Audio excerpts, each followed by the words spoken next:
Never assume and don't lie sa inyong trabaho.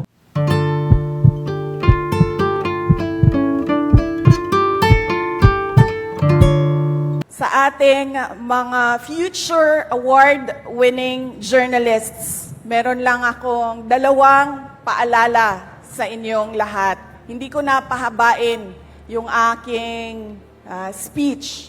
Gusto ko lang maalala ninyo ang dalawang bagay sa pagtatrabaho ninyo at sa pagpupursige ninyo sa inyong interes at karera sa journalism. Unang-una, kapag opinion ninyo ang sinusulat ninyo, never assume anything.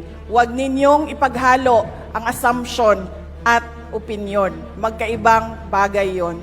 Pangalawa, never print or post or circulate something that you know is not the truth.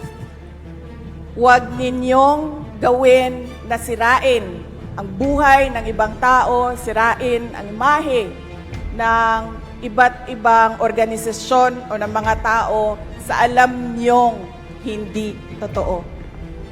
Never assume and don't lie sa inyong trabaho. Yan lang ang gusto ko na maalala ninyo. And I wish you all good luck in the competition, and we all want to see you as award-winning journalists in the future, not just for national awards, but of course, for international awards.